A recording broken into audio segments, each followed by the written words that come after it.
नमस्कार साथियों, मैं अरविंद स्वागत करता हूं आपके अपने आसमा सिविल एकेडमी में।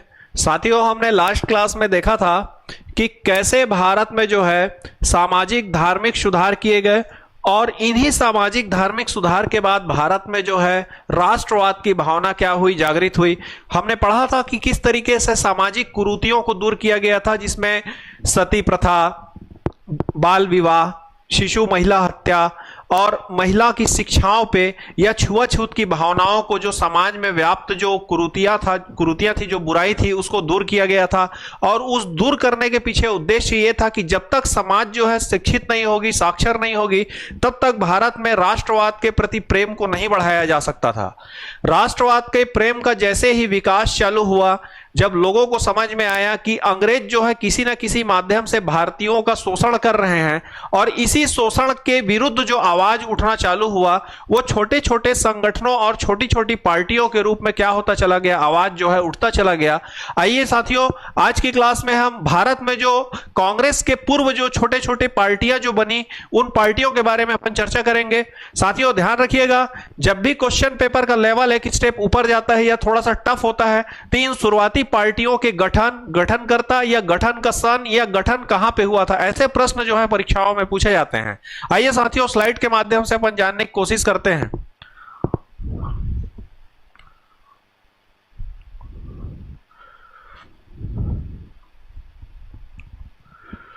साथियों, हमारी जो सबसे पहली जो पार्टी का जो गठन हुआ था, उसका नाम था land holder society. Land holder society के जो गठन करता थे वो थे द्वारिकानाथ टैगोर। और लैंड होल्डर सोसाइटी के जो गठन का उद्देश्य था, कहीं ना कहीं जमींदारों के हितों का क्या करना था, संरक्षण करना था।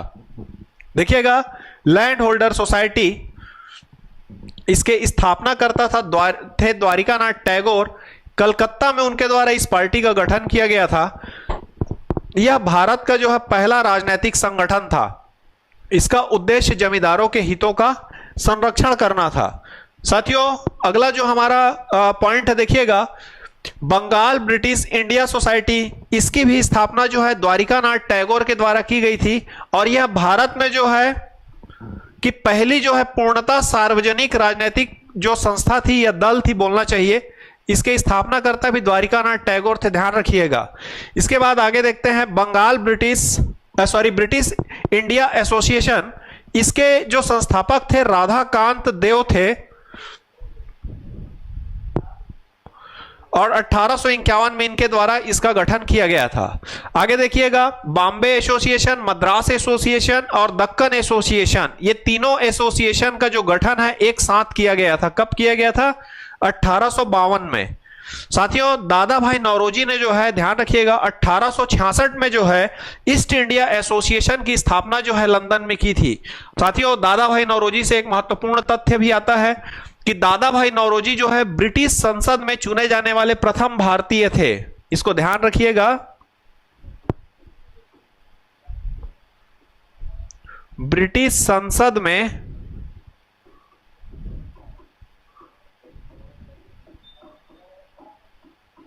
चुने जाने वाले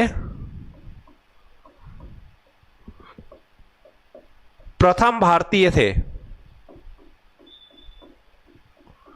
इस फैक्ट को नोट कर लीजिएगा साथियों, यहां लिखा हुआ नहीं है।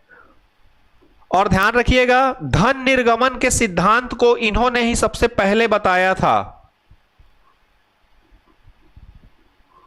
धन निर्गमन का सिद्धांत जो है सबसे पहले दादा भाई नौरोजी के द्वारा ही दिया गया था। ठीक है, तो दादा भाई नौरोजी को ध्यान रखिएगा साथियों, ये महत्वपूर्ण कड़ी है ये। अब देखिएगा साथियों, शिशिर कुमार घोष के द्वारा जो है 1875 में इंडियन लीग की स्थापना की गई थी। शिशिर कुमार घोष के द्वारा 1875 में इंडियन लीग की जो है स्थापना की गई थी।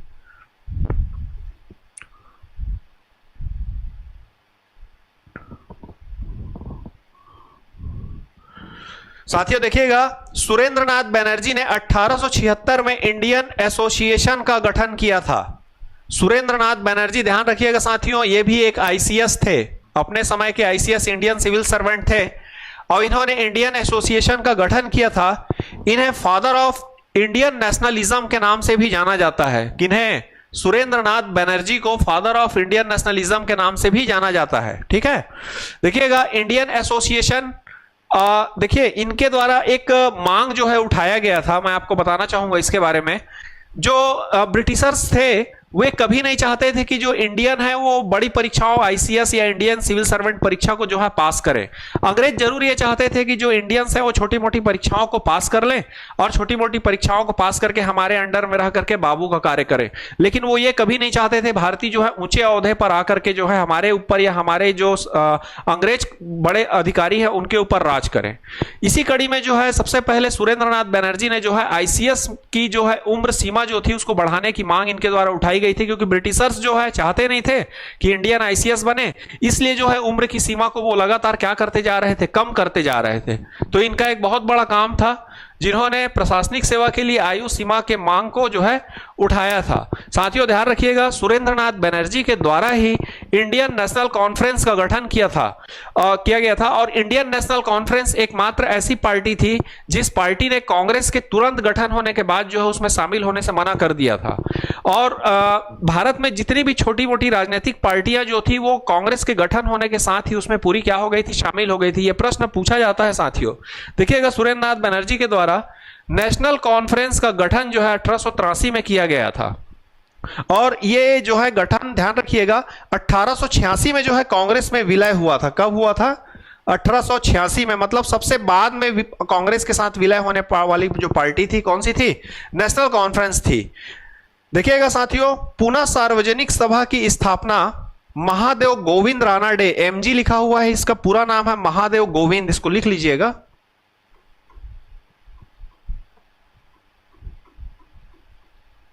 महादेव गोविंद रानाडे इनको बोला जाता है, इनका पूरा नाम है। 1870 में जो है पुनः सार्वजनिक सभा का गठन किया गया था। भारत में प्रथम श्रम संगठन, देखिएगा क्योंकि श्रमिकों के ऊपर भी अंग्रेजों का कहीं ना कहीं जो है शोषण का दंश जो था वहां पे व्याप्त था, तो पहला श्रमिक संगठन जो था भारत का बॉम्बे हैंड मिल एसोसिएशन था। इसकी स्थापना एन.एम. लोखंडे के द्वारा की गई थी। किसके द्वारा की गई थी साथियों? एन.एम. लोखंडे के द्वारा इसकी स्थापना की गई थी।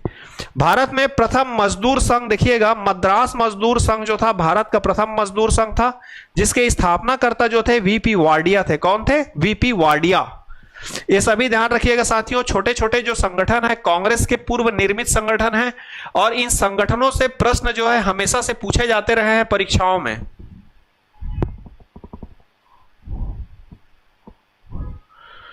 साथियों अब देखिएगा, अभी हम कांग्रेस पार्टी के पूर्व जो छोटी छोटी राजनीतिक संगठनों का जो विकास हुआ था उसके बारे में हम चर्चा कर रहे थे, और अब जो हमारी अगली जो चर्चा होगी वो होगी कांग्रेस पार्टी के गठन से संबंधित। क्योंकि जैसे जैसे हम पिछली क्लास में जो हमारी चर्चा हुई थी राष्ट्रवाद का उदय, राष्ट्रवाद के उदय के ठीक बाद जो है लोगों में कहीं ना कहीं भारत के प्रति प्रेम या राष्ट्र भावना का जो भाव था वो बढ़ने लगा था। इसी कड़ी में छोटी छोटी पार्टियों का जो है गठन होना चालू हो गया था।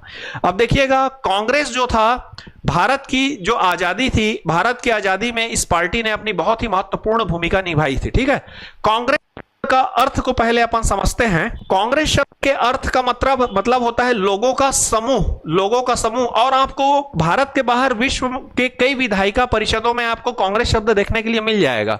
जैसे अमेरिका के संसद का ही नाम है कांग्रेस, ब्रिटेन में भी कांग्रेस की पार्टी है, पाकिस्तान में भी कांग्रेस से संबंधित जो है गठन है। तो कांग्रेस शब्द जो है उसका मतलब होता है लोगों का समूह, और भारत के बाहर विश्व के कई देशों में विधायिका में आपको कांग्रेस शब्द देखने को मिल जाएगा।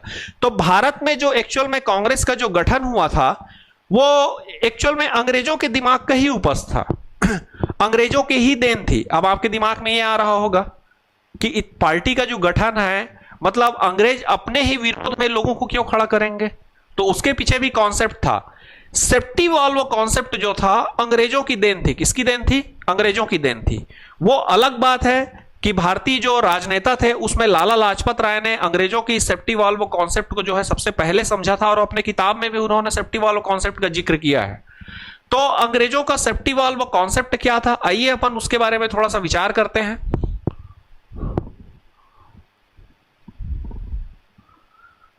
साथियों देखिएगा, सबसे पहले कांग्रेस के संस्थापक कौन थे? उनका नाम था A.O. ह्यूम, जो रिटायर्ड आईसीएस थे। ये बेसिकली रहने वाले स्कॉटलैंड के थे। कहां के थे? स्कॉटलैंड के। और ये भारत के शिमला में आकर के रहने लगे थे, शिमला में निवास करते थे। इन्हें शिमला का संत भी कहा जाता है। शिमला का संत भी इन्हें कहा जाता है। ये रहने के लिए आए थे शिमला में। उस समय भारत के जो वायसराय थे लॉर्ड डफरिन थे, और लॉर्ड डफरिन ने एओ ह्यूम को जो है सलाह दिया था किसका गठन करने के लिए, कांग्रेस का। अब इनके पीछे रणनीति क्या थी, मैंने थोड़ी देर पहले बात किया कि अंग्रेजों की रणनीति जो थी सेफ्टी वाल्व कॉन्सेप्ट पर आधारित थी। सेफ्टी वाल्व, सभी के घर में प्रेशर कुकर है साथियों, देखते हैं सबके घर में प्रेशर कुकर में खाना पकता है। प्रेशर कुकर के अंदर में जब अपन खाना को, जो भी चावल या दाल होता है, उसको भर के जैसे छोड़ देते हैं, थोड़ा देर बाद जब वो गर्म होता है, हीट होता है, थोड़ा देर बाद क्या होता है, प्रेशर के माध्यम से सीटी देता है। सीटी देने के बाद उसके अंदर का प्रेशर क्या हो जाता है, रिलीज हो जाता है। सेम कॉन्सेप्ट अंग्रेजों का भी था। अंग्रेजों ने क्या बताना चाहा कि भारत में राष्ट्रवाद के माध्यम से जो अनेक छोटे छोटे क्षेत्रों में जो विद्रोही, मतलब विद्रोही नहीं बोलना चाहिए, जो आंदोलनकारी जो नेता थे, वो कहीं ना कहीं भारत की समस्या को लेकर के, तो उनके मन में डर जो था 1857 की क्रांति से ही पहले से बैठा हुआ था। 1857 की क्रांति में हमने पढ़ा था कि जो वो क्रांति जो था उसको चिंगारी देने की का जो घटना हुई थी, वो बंगाल में बैरकपुर से चालू हुई थी, जिसने चिंगारी दिया था।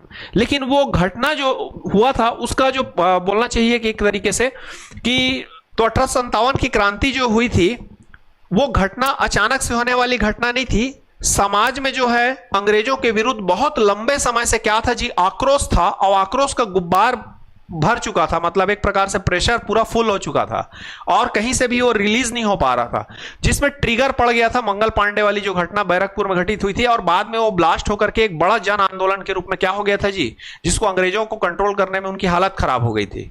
तो कहीं ना कहीं वो ऐसी दोबारा घटना ना घटे, इसलिए उन्होंने क्या किया, ये जो भारत में छोटी छोटी क्षेत्रीय पार्टियां जो गठित हो रही थी उनको एक मंच दे दिया कि आप आइए और अपनी समस्याओं को जो है हमारे साथ रखिए, हमसे शेयर कीजिए, और हम इस समस्या का समाधान को करने की पूरी कोशिश करेंगे। ऐसा मैसेज अंग्रेजों ने दिया। अब देखिए उनके पीछे इसमें दो तर्क हैं। उनका दिमाग जो था दो कूटनीति, दो तरीके से सोचता था कि अगर वो जो नेता है समस्या को लेकर के आएंगे तो हम ये तो समस्या का समाधान कर लेंगे, और अगर कोई ऐसी समस्या रहेगी जो हमसे समाधान होना असंभव रहेगा, और उस समस्या से अगर हमको शंका रहेगा कि कुछ बाद में बड़ा जन आंदोलन हो सकता है, तो हम पहले से ही मेंटली प्रिपेयर हो जाएंगे कि उस समस्या का क्या कर देना है, दमन कर देना है, दबा देना है। तो कहीं ना कहीं ये पूरा जो सेफ्टी वाल्व कॉन्सेप्ट था क्या था जी, अंग्रेजों का पूरा पूरा कूटनीति था इसमें, कि कैसे भी करके इसको बना दो कि बीच बीच में आकर के अपना भड़ास क्या है यहां निकालते रहेंगे, और इनके भड़ास बीच बीच में निकलते रहेंगे तो क्या होगा, बड़ा जन आंदोलन होने की संभावनाएं क्या हो जाएगी, कम हो जाएगी। ऐसा सोचना था अंग्रेजों का। जिस पूरे सोच के बारे में जो है किसने बताया था, सबसे पहले लाला लाजपत राय ने।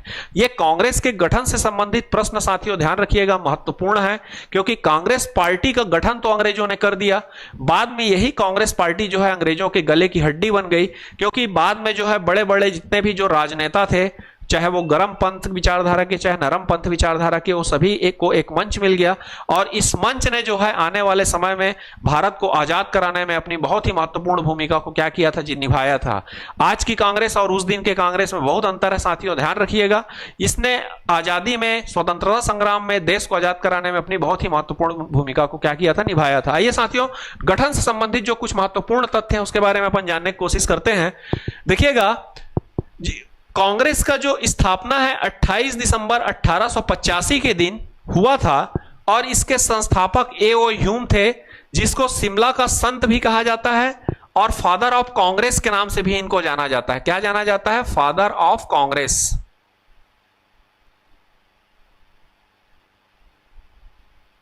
कांग्रेस के पिता कहे जाते हैं।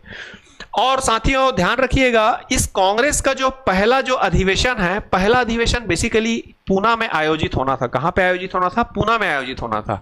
चूंकि वहां पे एक प्लेग नामक बीमारी उस समय फैली हुई थी, इस कारण जो है इसका पहला अधिवेशन का आयोजन कहां पे किया गया, मुंबई के गोकुल दास तेजपाल संस्कृत महाविद्यालय में किया गया। और इसके पहले अधिवेशन में साथियों देखिएगा कुल 72 प्रतिनिधि क्या हुए थे, शामिल हुए थे, जिसमें सर्वाधिक 38 कहां से थे, मुंबई से थे। और इसके प्रथम अध्यक्ष बनाए गए थे व्योमेश चंद्र बनर्जी। कांग्रेस के प्रथम अध्यक्ष थे व्योमेश चंद्र बनर्जी। ये ध्यान रखिएगा, नीचे लिखा हुआ भी है, पूना में होना था इसका सम्मेलन, प्लेग बीमारी होने के कारण कहां पर हुआ, मुंबई में हुआ। और इसका पहला सम्मेलन गोकुल दास तेजपाल संस्कृत कॉलेज मुंबई में आयोजित हुआ था। ये सब पूछे जाते हैं साथियों, कांग्रेस के गठन संबंधी शुरुआती फैक्ट हैं। कांग्रेस का जो शुरुआती नाम इनके द्वारा रखा गया था वो रखा गया था भारतीय राष्ट्रीय संघ, और दादा भाई नौरोजी के सलाह पर जो है इसे इंडियन नेशनल कांग्रेस नाम दिया गया था। ये देखिए लिखा हुआ है, भारतीय राष्ट्रीय कांग्रेस की शुरुआती नाम जो था भारतीय राष्ट्रीय संघ रखा गया था। दादा भाई नौरोजी के कहने पर इस पार्टी का नाम जो है क्या रखा गया, कांग्रेस किया गया, कांग्रेस किया गया। लाला लाजपत राय ने सबसे पहले अंग्रेजों का जो इस पार्टी के गठन करने के पीछे जो षड्यंत्र था उसको समझा था और सेफ्टी वॉल्व कॉन्सेप्ट को अपने पुस्तक के माध्यम से जो है भारतीय समाज के सामने रखा था। अब मैं थोड़ा देर पहले जो क्षेत्रीय पार्टियां थी मैं बताया, कांग्रेस के गठन होने के साथ ही पूरी पार्टियां जो है इसमें शामिल हो गई थी। एकमात्र सुरेंद्र नाथ बनर्जी की जो इंडियन नेशनल कॉन्फ्रेंस जो थी वो 1886 में जो है शामिल हुई थी। ये क्वेश्चन पूछा जाता है भाई, ध्यान रखिएगा साथियों। कांग्रेस के गठन के शुरुआती जो प्रश्न है वो परीक्षाओं में पूछे जाते हैं, महत्वपूर्ण है, इसको ध्यान में रखिएगा।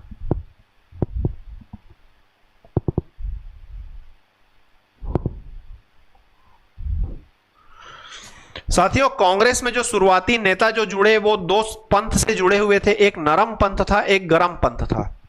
नरम पंथियों का जो दबदबा है 1885 कांग्रेस के गठन से लेकर के 1905 तक उनका दबदबा बना था, मतलब बंगाल विभाजन के ठीक पहले तक।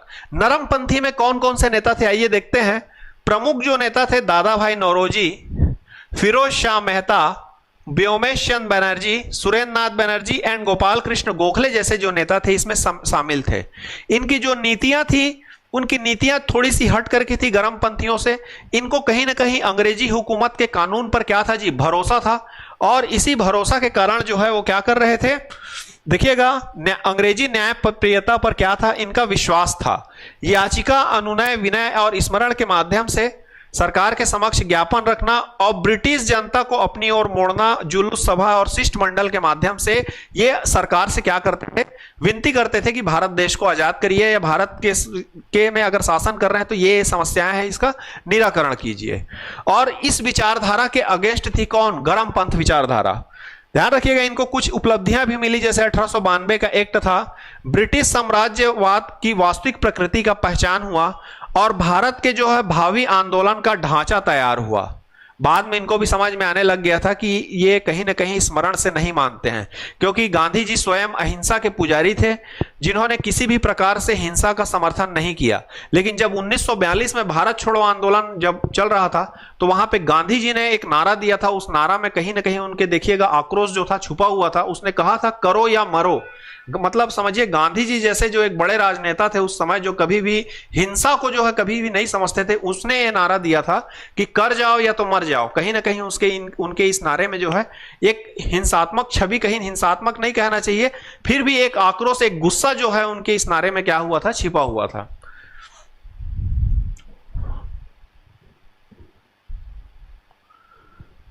साथियों इसी कड़ी में अपन देखते हैं उग्रवाद, राष्ट्रवाद या गरम दल।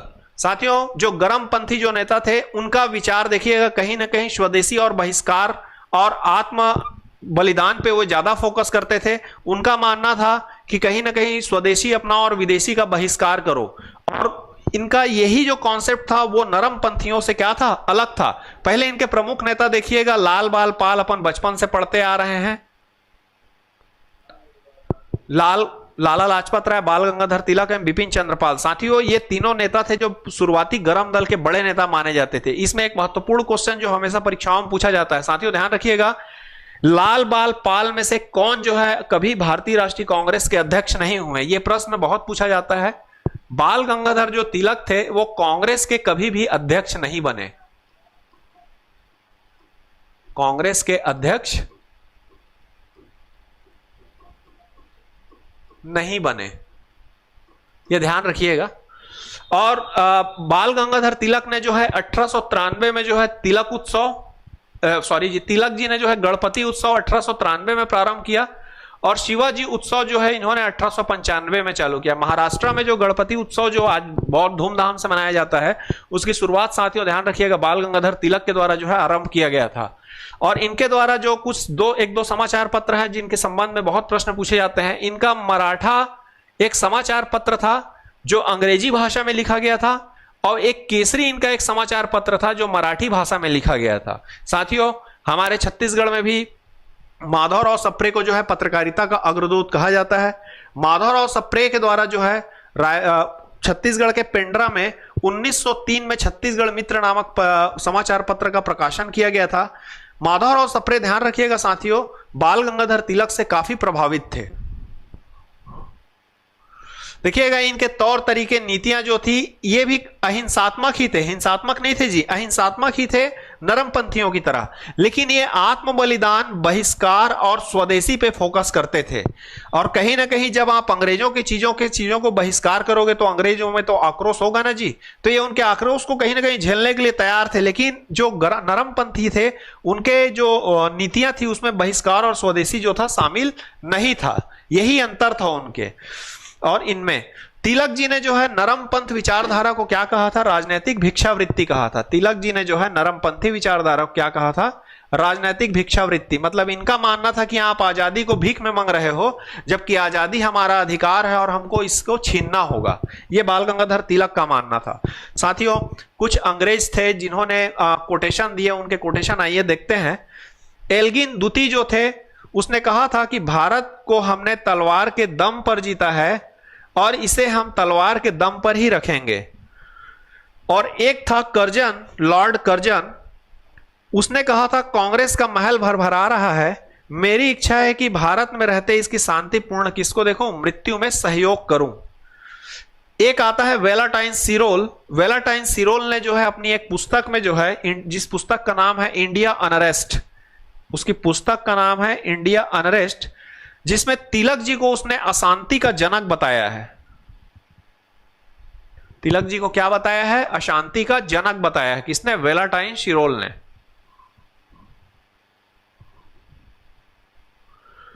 साथियों, भारत में जो राष्ट्रवाद है या राष्ट्रवादी आंदोलन थे, देखिएगा या राष्ट्रीय आंदोलन थे, उसको जो है 3 चरण में बांटा जा सकता है। इसमें प्रथम चरण देखिएगा 1885 से जो है 1905 का है, मतलब कांग्रेस के गठन से लेकर के बंग भंग तक। इस जो चरण में जो है पूरा नरम पंथियों का क्या रहेगा जी? दबदबा रहेगा। यहां नरम पंथियों का दबदबा रहेगा। यहां पर एंट्री हो जाएगी गरम पंथियों की। और ध्यान रखिएगा यहां पे गरम पंथ, नरम पंथ, इसके बाद जो हो जाएगा उग्रवादी राष्ट्रवादी विचारधारा के जो लोग हैं वो लोग आएंगे, जिसमें कि चंद्रशेखर आजाद, भगत सिंह, खुदीराम बोस, प्रफुल्ल चाकी, मदन लाल धिंगरा जैसे बड़े क्रांतिकारी आएंगे, जिनका मानना है कि हम बंदूक की नोक पर देश को आजाद कराएंगे। ऐसे भी बड़े क्रांतिकारी जो आएंगे इस तीसरे चरण में आएंगे।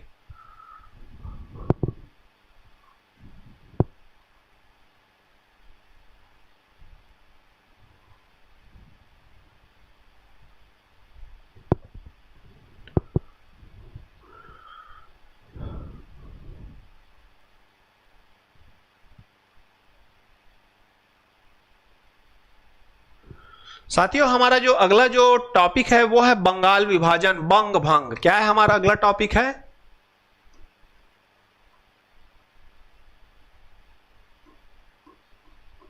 बंगाल विभाजन, जो कि 1905 में होता है। साथियों ध्यान रखिएगा, बंगाल विभाजन में अंग्रेजों ने जो है, ये पूरा जो सेटअप था, एक्चुअल में बंगाल विभाजन का कारण को समझिएगा। बंगाल विभाजन का जो बेसिकली जो रीजन था वो भारत में बढ़ते हुए राष्ट्रवाद को दबाना अंग्रेजों का उद्देश्य था। और एक प्रकार से देखा जाए तो लॉर्ड कर्जन की प्रतिक्रियावादी नीति इसमें कहीं ना कहीं छिपी हुई थी। भारत में बढ़ते राष्ट्रवाद को दबाना इनका उद्देश्य था, लेकिन इन्होंने समाज को मैसेज क्या दिया बंगाल विभाजन के पीछे? देखिएगा, अंग्रेजों का जो तर्क था, अंग्रेजों का जो तर्क था वो था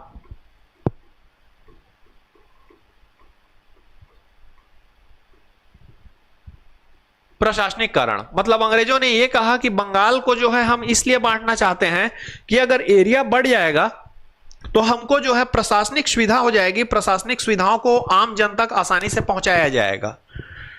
और जबकि इसका एक्चुअल जो रीजन था वो था हिंदू और मुस्लिम को बांटना,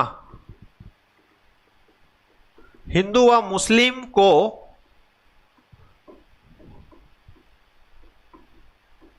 क्षेत्र के आधार पर क्या कर देना? बांटना।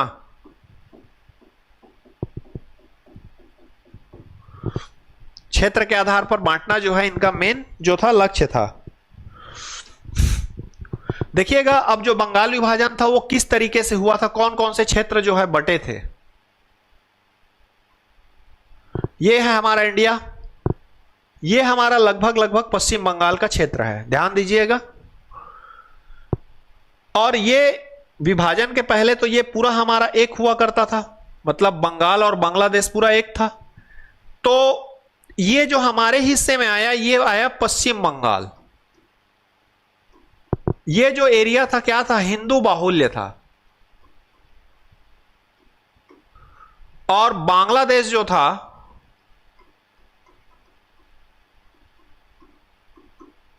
जिसको पूर्वी बंगाल का नाम दिया गया, क्या नाम दिया गया जी, पूर्वी बंगाल। और पूर्वी बंगाल जो क्षेत्र था यह था पूरा पूरा मुस्लिम बाहुल्य।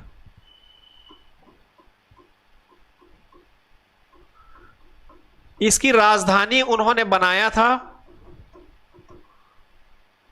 ढाका को, और पश्चिम बंगाल की राजधानी उन्होंने घोषित की थी कलकत्ता को।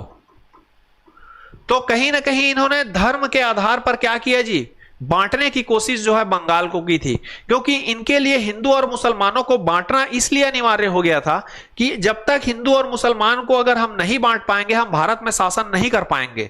ऐसा इनके दिमाग में 1857 की क्रांति में पहले ही बैठ चुका था। क्योंकि जो 1857 की क्रांति थी उसमें हिंदू मुसलमान क्या किए थे, संगठित होकर लड़ाई को लड़े थे, जिसमें अंग्रेजों की बुनियाद हिल गई थी। इस कारण जो है इनको हिंदू और मुसलमानों को कैसे भी करके किसी भी आधार पर बांटना और तोड़ना इनका बेसिक उद्देश्य था। जबकि इन्होंने समाज को मैसेज दिया था, हिंदू मतलब भारतीय समाज को, कि प्रशासनिक कारण से जो है हम पूर्वी बंगाल और पश्चिम बंगाल का विभाजन कर रहे हैं कि हमारा जो प्रशासनिक पकड़ होगा, प्रशासनिक पहुंच हो जाएगा, वो आसान हो जाएगा।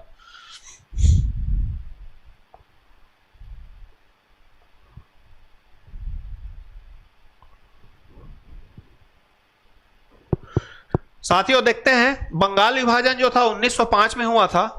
और बंगाल विभाजन के समय जो 1905 में का जो कांग्रेस अधिवेशन हुआ था वो कहां हुआ था, बनारस में हुआ था।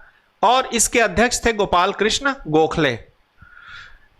बंगाल विभाजन के समय जो गवर्नर जनरल थे भारत के वो थे लॉर्ड कर्जन। पूछा जाता है, ध्यान रखिएगा।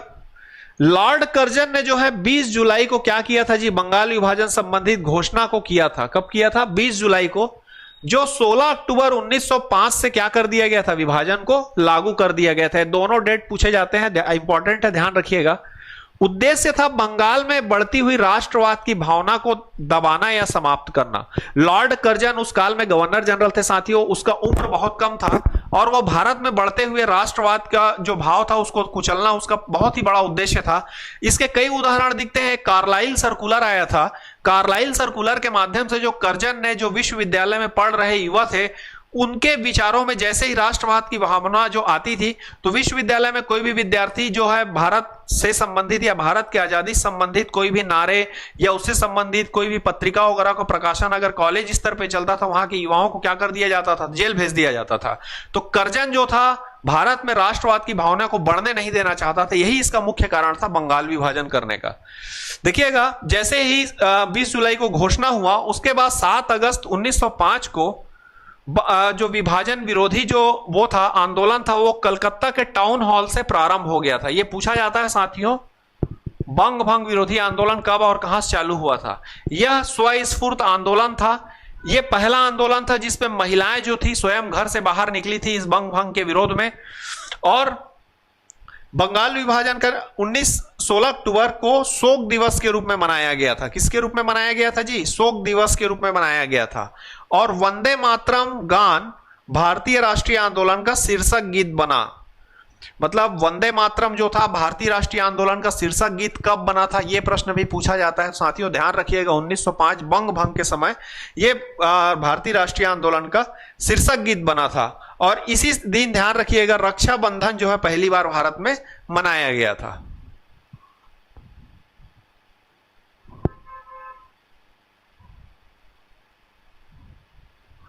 साथियों, आज जो अपन टॉपिक पढ़े हैं उस टॉपिक से संबंधित आइए कुछ प्रश्नों पे चर्चा करते हैं। साथियों, हमारा पहला जो क्वेश्चन है वो है लैंड होल्डर सोसाइटी के संस्थापक कौन थे।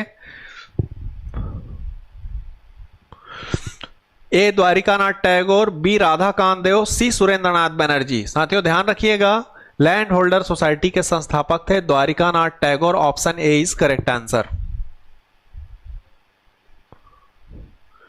साथियों हमारा नेक्स्ट क्वेश्चन है, बंगाल ब्रिटिश इंडिया सोसाइटी की स्थापना कब हुई थी? बताइए साथियों, इसका जवाब क्या है?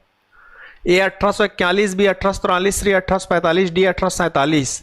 इसका सही आंसर है ऑप्शन बी जो है 1843।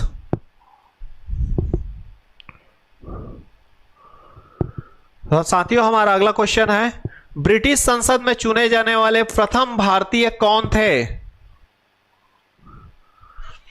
साथियों इसका सही जवाब है सी दादा भाई नौरोजी, जो ब्रिटिश संसद में चुने जाने वाले प्रथम भारतीय थे और इन्होंने ही धन निर्गमन के सिद्धांत को क्या किया था? दिया था। और इन्होंने ब्रिटिश ईस्ट इंडिया एसोसिएशन की स्थापना जो है 1866 में लंदन में की थी। साथियों नेक्स्ट क्वेश्चन है, ईस्ट इंडिया एसोसिएशन के संस्थापक कौन थे? अभी बताया इसका आंसर मैं, Dadabhai Naoroji. Option C is correct answer. साथियों हमारा नेक्स्ट क्वेश्चन, इंडियन लीग के संस्थापक कौन थे? साथियों ध्यान रखिएगा, शिशिर कुमार घोष जो थे इंडियन लीग के संस्थापक थे। Option C is correct answer.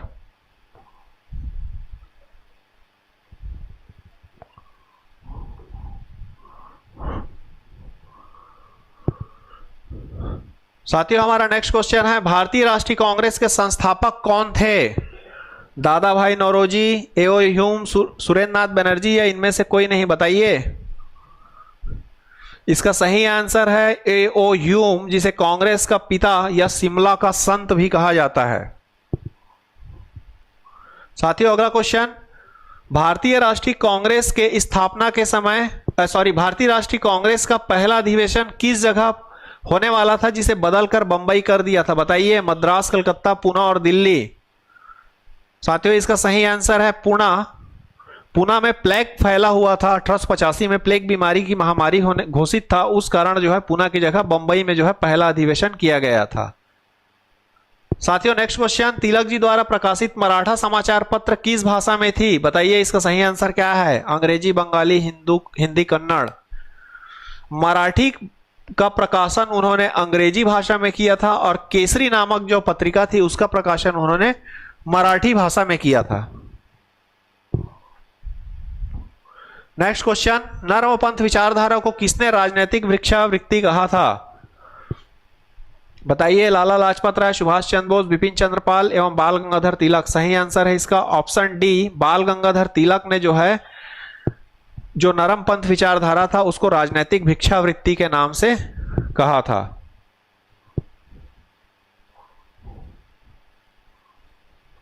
साथियों उम्मीद करता हूं जो 12वां नंबर क्वेश्चन है उसका जवाब आप मेरे को कमेंट में देंगे। भारतीय राष्ट्रीय कांग्रेस के प्रथम अध्यक्ष कौन थे? सुरेंद्रनाथ बनर्जी, व्योमेश चंद्र बनर्जी, दादा भाई नौरोजी, इनमें से कोई नहीं। साथियों उम्मीद करता हूं इसका सही जवाब आप मुझे बताएंगे कमेंट के माध्यम से। और अगर वीडियो पसंद आए साथियों तो लाइक एंड शेयर जरूर कीजिएगा। Thank you.